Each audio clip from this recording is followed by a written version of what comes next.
Hello అండి. Welcome to my channel Navya's kitchen adventure. ఎన్ని రకాల బిర్యానీలు తిన్నా ఇంకో ఏదో రకమైన బిర్యానీ తింటే బాగుండు అనిపిస్తుంది కదా! అలాంటిదేనండి ఈ ఆమ్లెట్ బిర్యానీ. చాలా అంటే చాలా టేస్టీగా ఉంది. ఆమ్లెట్‌తో అన్నం తింటేనే ఎంతో టేస్టీగా ఉంటుంది కదా! అలాంటిది బిర్యానీ అంటే ఏ లెవెల్‌లో ఉంటుందో మీరే చూసేయండి. 4 ఎగ్స్ అయితే సరిపోతాయండి. నేను ఇక్కడ 6 తీసుకున్నాను. 1 టీ స్పూన్ కారం, half teaspoon salt, half teaspoon అల్లం వెల్లుల్లి పేస్ట్ వేసుకొని మిక్స్ చేసుకొని గుంత పొంగనాలు గిన్నెలో వేసుకొని ఇలా ఆమ్లెట్లు రెడీ చేసుకోవాలి చిన్న చిన్నవిగా. మాడిపోతే టేస్ట్ బాగోదండి, మాడకుండా చూసుకోండి. స్టవ్ పై కడాయి పెట్టి 2 టీ స్పూన్స్ ఆయిల్ వేసుకొని బిర్యానీ ఇంగ్రీడియంట్స్ కొత్తిమీర, పుదీనా, చిన్నగా తరిగిన ఉల్లిపాయ ముక్కలు వేసుకొని ఫ్రై అయ్యాక టమాటా ముక్కలు వేసుకోవాలి. 1 టీ స్పూన్ సాల్ట్ వేసుకుంటే త్వరగా మగ్గుతాయండి. ఇలా మగ్గినాక 1 టీ స్పూన్ కారం వేసుకొని కారం పచ్చివాసన పోయే వరకు వేయించుకోవాలి. మంచిగా వేగాక 1 teaspoon garam masala, 1 teaspoon ధనియా పౌడర్ వేసుకొని మిక్స్ చేసుకోవాలి.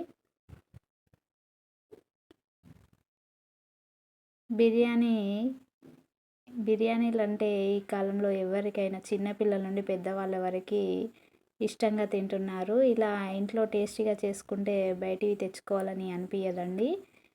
ఆమ్లెట్ బిర్యానీ అంటే చాలా టేస్టీగా ఉంది. ఒకసారి మీరు ట్రై చేశాకే తెలుస్తుందండి ఎంత టేస్టీగా ఉందా అనేది.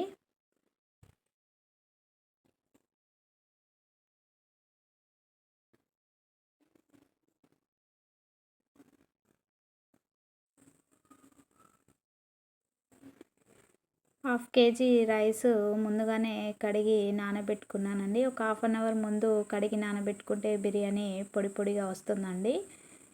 హాఫ్ కేజీ రైస్కి లీటర్కి కొంచెం తక్కువ వాటర్ వేసుకోవాలండి. లీటర్ వేసుకుంటే మెత్తగా అవుతుంది.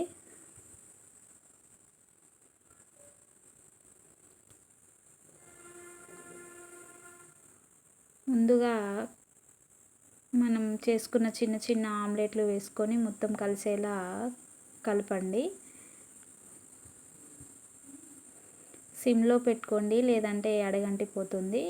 మంచిగా ముక్కలకి పట్టాక, కారం మసాలా పట్టాక ముందుగా కడిగి నానబెట్టుకున్న రైస్ వేసుకొని వాటర్ లేకుండా వేసుకోవాలి. బియ్యంలో తేమ పోయే వరకు కుక్ చేసుకోవాలి.